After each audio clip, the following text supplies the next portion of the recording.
Ẹ káalẹ́ ẹ̀yin èèyàn wa. Congratulations. Congratulations, Nigeria.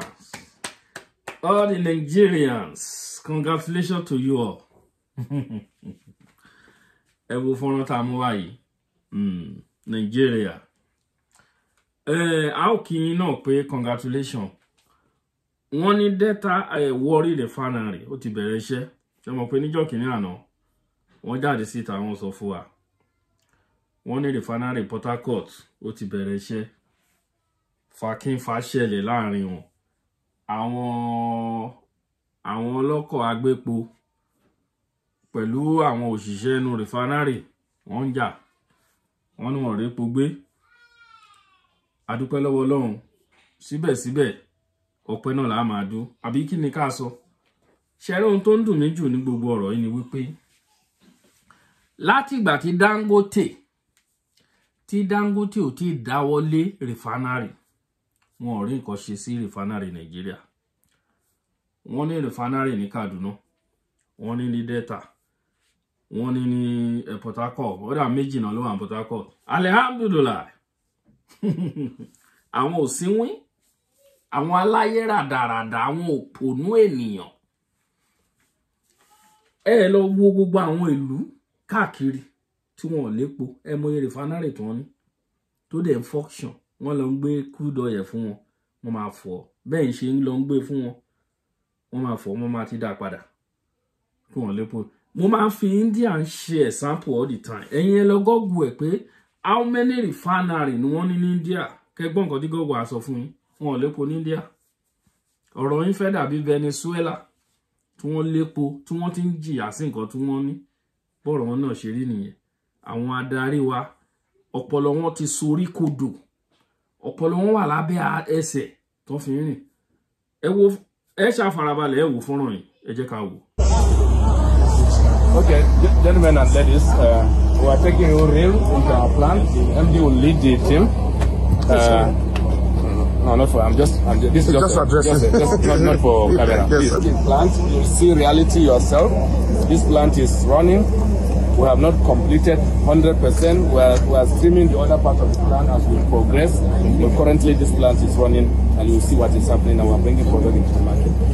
There are many people who don't think this is real. As you all know, a lot of media talk all over the place that people don't believe real things can happen in our country. We believe that this is pride for our country, and all of us have a stake, including media people, on this, so that this country becomes a greater place, and it is already happening. I just want you to know that everything you see is real, and then we will tell you about the technical part of it. And I would like to thank you for coming. I think that's the bottom line. Our chairman of the board of directors is here, our regulator is here. They are all involved in the process of bringing this plant up. That's what. I just wanted to know this.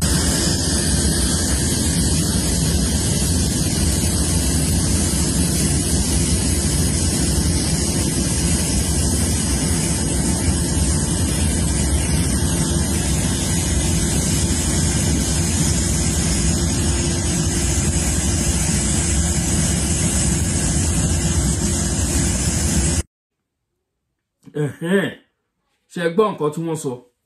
Wọ́n ní ohun tí a rò pé kò ṣeé ṣe bàbá ti ṣe o. Àbí ohun tí wọ́n rò pé kò ṣeé ṣe, a dúpẹ́. Ẹ jẹ́ ká máa wò náà. Ọpẹ́ ni ká máa dúró. Ó dìgbà tí Nàìjíríà bá ti dá epo padà sí 180 per litre, 150 per litre, 100 naira per litre. Ká tó máa kí n kẹ́ pé ẹ kú iṣẹ́. Ó dìgbà náà. Gbogbo ilé ìtẹ́sí ń ṣe yìí, akúrúdù ló sì jẹ́ lójú tiwa, nítorí pé kò sí state tí ò lépo ní Nàìjíríà. Ọlọ́run fi jíǹkí wa ní kíní wọ̀nyí. Àwọn resources ti pọ̀ jù. Ẹ wá kọjú sépo nìkan. Kò wá tiẹ̀ wá sí other resources, other mineral resources, other natural resources tí ẹ lè kọjú sí tó lè máa mú owó wá fún yín, tó jẹ́ pé epo náà lẹ gbájúmọ́. Epo dẹ̀ ti kùtà lórí ọjà àgbáyé. Epo yìí náà ni. Ó yẹ kí refinery wà Ìbàdàn. Títí Èkó yẹn, yes, ó yẹ kí refinery wà l'Ékòó. Ó yẹ kí refinery wà l'Ondo State. Bẹ́ẹ̀ ni, ní Southwest, ó yẹ kí 3 refinery tó stand ó yẹ kó wà ní 3 states tí mo dárúkọ ó yẹ kó wà ńbẹ̀. Yes, epo wà l'Ondo state. Ta ló sọ bí pé kò sí epo l'Ondo state. Ó yẹ kí epo, ó yẹ kí refinery, okay, ètò wà ń Delta. Ó wà pẹ̀lú àwọn ti Edo náà, àwọn ti Edo state bí ní. Wọ́n sún mọ́ra wọn dáadáa, wọn jìnnà mọ́ra. Wọ́n lè máa lò papọ̀ bẹ́ẹ̀ náà. Bẹ́ẹ̀ni, irú àwọn Jos, ó yẹ kí epo wà, okay, ti Port Harcourt. Bẹ́ẹ̀ refinery ó kéré jù tó yẹ kó wà nínú Nàìjíríà. Ó yẹ kí solid 10 refinery standard one ó yẹ kó wà nínú Nàìjíríà. Standard 10 refinery ó yẹ kó wà Nàìjíríà. Ẹ wá jẹ́ kí Dangote oní Dangote ẹ wá jẹ́ kó lọ kọ́ refinery tó tóbi jù lórílẹ̀-èdè àgbáyé tán. Ẹ wá bẹ̀rẹ̀ sí lọ ń wú refinery tó ti kú látọjọ́ tó ti pẹ́, ẹ wá lọ ń wú síta. Ẹ wá fẹ́ fi máa tákù refinery, ẹ fẹ́ fi máa tákù Dangote. Ọjọ́ tí Dangote bá mú owó epo tiẹ̀ wálẹ̀, ẹ̀yin náà ẹ lọ mú ti wálẹ̀. Ṣé ẹ rí pé àwọn bíbí wọn burú? Wọ́n burú. Ṣùgbọ́n síbẹ̀síbẹ̀ náà Dangote náà ṣe bí ìbẹ́ iná lẹ ẹ̀yin ló wà ní ìdí ọ̀rọ̀ ẹ̀ tó rò ẹ̀ fi ń ké. Ẹ̀yin ìjọba Nàìjíríà lè wà ń bẹ̀ nígbà tí ẹnìkan ṣoṣo tó jẹ́ pé olóní gbogbo business tó wà ní the whole country. Ṣé rí pé ó jẹ́ nǹkan tó burú? Ṣé ṣúgà lẹ fẹ́ lọ ni? Cement Dangote, iyọ̀ Dangote, ṣúgà Dangote, spaghetti Dangote. Kí ni nǹkan tí ìlú gan wá ń ṣe? The whole country. Oríṣiríṣi lẹ ń ṣe. Ẹ wo ọmọ Tinubu, àwọn ọmọọṣẹ́ ológun wọ́n ti dìde sórí ọ̀rọ̀ yẹn. Kí wọ́n máa parade fún ọmọ president, ordinary ọmọ president, kí wọ́n máa parade, kí àmì máa parade, kí wọ́n máa bẹ́rí fún. Kí ni who is Ṣèyí Mákindé tí wọ́n parade fún? Àwọn ọmọọṣẹ́ ológun, àwọn ológun orílẹ̀-èdè Nàìjíríà wọ́n ti dìde sórí ọ̀rọ̀ yẹn. Wọ́n ní ó tako òfin wọn, ó tako òfin iṣẹ́ ológun ilẹ̀ Nàìjíríà ní ìgbésẹ̀ tó ń gbé. Bẹ́ẹ̀ni, ó tako. Tọ́, ẹ̀yin olólùfẹ́ wa, ohun tí a ní kẹ́ bùlá nìyẹn. Wọ́n ní refinery Delta State tó wà ní Warri, wọ́n ló ti bẹ̀rẹ̀ iṣẹ́ o. Alhamdulillah. Àwọn nǹkan tó yẹ kán ti ṣe tipẹ́ nìyẹn, tó yẹ kán ti ṣe tipẹ́. Àwọn owó tẹ́ ń kó jẹ, owó tí ẹnìkan kó jẹ, ẹnìkan ṣoṣo, owó tó wá ká mọ́ lọ́wọ́, ó ti tó láti gbé àwọn refinery dìde níbi tí wọ́n kú sí tipẹ́tipẹ́. Ó yẹ kí wọ́n ti ṣe rí ẹ̀yin people yìí, at the end of the day ni wọ́n loot, wọ́n gba owó yẹn lọ́wọ́ wọn padà. At the end of the day ńkọ́ àní gbọ́n kankan mọ́. Àwọn EFCC tí wọ́n náà wà lára wọn. Bẹ́ẹ̀ni, tí wọ́n wà lára wọn, gbogbo owó tẹ́ ti ń recover, all those money kí lẹ fi wọ́n ṣe? Kí lẹ fi wọ́n ṣe? Tẹ́ bá lọ wo àwọn budget tó ti ní sílẹ̀ fún 2025 ń sìn, àgbọ̀gbá etí mú ni. Àgbọ̀gbá etí mú. Ọlọ́run bless Nigeria, too much money. The money is too much. I always say it. The money is too much. The money is too much. It's too much. It's too much money. Too much money. Akọ̀wá òtútù tó mú níbi tí mo wà ń sìn. Àkọ́ tó yẹ ká máa gbádùn. Irú èmi ń sìn, èmi ọmọ lọ́mọ tó yẹ kí máa lo bàbá ńlá Range Rover bẹ̀m̀bẹ̀. Èmi tó yẹ kí mi like àwọn mọ́tò kékeré, Jeep mo like na, honestly. Ṣé Jeep ò tọ́ sí mi ni?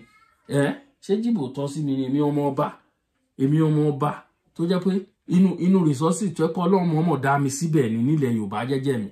Tọ́lọ́run dá mi sílẹ̀ Ondo State tó yẹ pé a ní epo, ta ní bitumen, the second largest bitumen in the world. Kí ni resources tẹ́ ń wá tẹ́ rí ní orílẹ̀ wa? Kí ni kan náà tẹ́ ń wá tẹ́ rí? Àwa bẹ̀rẹ̀ sí ń ṣàgbé kiri. Àwa ọmọ Yorùbá àti àwa mọ right wa, wọ́n wá ti gbé religion lé wa lórí. Àti wá bìyẹn náà àti fi ń takora wa, àti fi ń ṣépè fún. Àwọn máa pera wa lọ́mọ Lárúbáwá, àwọn máa pera wa lọ́mọ Israeli. Israeli kọ́ Israeli ni. Abraham gọ̀ ni. Àbí orí Muhammad fẹ́ ya wèrè ni. Ẹ wo ẹ̀yin èèyàn mi, ẹ lọ lájú. 2025 ló ń bọ̀ lọ́nà. Gbogbo ẹ̀yin tẹ́ lọ ń dá owó, tẹ́ lọ ń ṣe alvati, fẹ́ ẹ lọ sí múra, ẹ lọ ń lọ sí kí iṣẹ́ gbọ́ bí àwọn plane ṣe crash lẹ́nu ọjọ́ mẹ́ta, ẹ lọ ṣọ́ra yín. Ẹ̀yin á kó odidi 8 million, 8. Ẹ̀yin á kó 7 million, 9 million, 10 million. Ẹ kò fi fly lọ fún Tom. Just ẹ jẹ́ ká yí ẹ okay tẹ́ bá wà nínú ilé tẹ́ ń gbàdúrà ṣé Ọlọ́run ò lè gbàdúrà ṣé ó kọ́ dídán kẹ́ wá lọ síbẹ̀ ni kí ló dé tá à ń believe kí ni irú mentality religion wo la gbé sórí ẹ̀yin èèyàn wọ̀nyí ẹ jọ̀ọ́ ẹ ti ẹ̀ ṣàánú àwọn ará àdúgbò yìí tẹ́bi ń pa ẹ fún wọn ní just common 50,000 ẹlòmíì tó bá rí 50,000 wà láìtàlá ìṣòro ẹ ti tán I utilize 50,000 yẹn a sọ di 200,000 within 2 months ẹ lọ waste ẹ lọ 100,000 ẹ lọ fi tàyàn lọ́rẹ kẹ wá wo nǹkan tó fẹ́ kẹ wá wo iṣẹ́ Ọlọ́run àti pàtẹ́ tí ń lọ ìjẹ́ nǹkan yí padà nínú ayé yín kò sí nǹkan tó ń yí padà nítorí pé ẹ̀kọ́ ń fowó ń ṣòfò ni èèyàn á ka odidi 10 million á dẹ̀ ló nǹkan fẹ́ fi lọ sáàjì ẹ wo bẹ́ẹ̀ ṣe lọ ń fowó yẹn lọ fi ń develop ìlú wọn ẹ lọ fi gbogbo owó yẹn lọ fi ń develop ìlú wọn ẹ̀yin èèyàn wa ọdún mi láti fẹ́ wọ̀ yìí o gbogbo ẹ̀yin tẹ́ lọ ń ṣe alvat kiri pé ẹ wá lọ sí múra ẹ wá lọ sí ájì ẹ wá lọ sí kinní kan ẹ lọ stop ẹ kò sí ìrànlọ́wọ́ kọ̀ọ̀kan tó ń ṣe fún yín kò sí ìrànlọ́wọ́ kọ̀ọ̀kan gbogbo ẹ̀ tẹ́ lọ sí pilgrimage ní ilẹ̀ Israeli kò sí ìrànlọ́wọ́ kò sí kọ̀ọ̀kan bẹ́ẹ̀ ẹ jókòó sínú ilé kẹ́ gbàdúrà sí Ọlọ́run tẹ́ ń sìn àwa ò takò ẹ̀sìn yìí ẹ gbàdúrà sí Muhammed nínú ilé jẹ́jẹ́ kò dídì kẹ́ lọ bí kọ̀ọ̀kan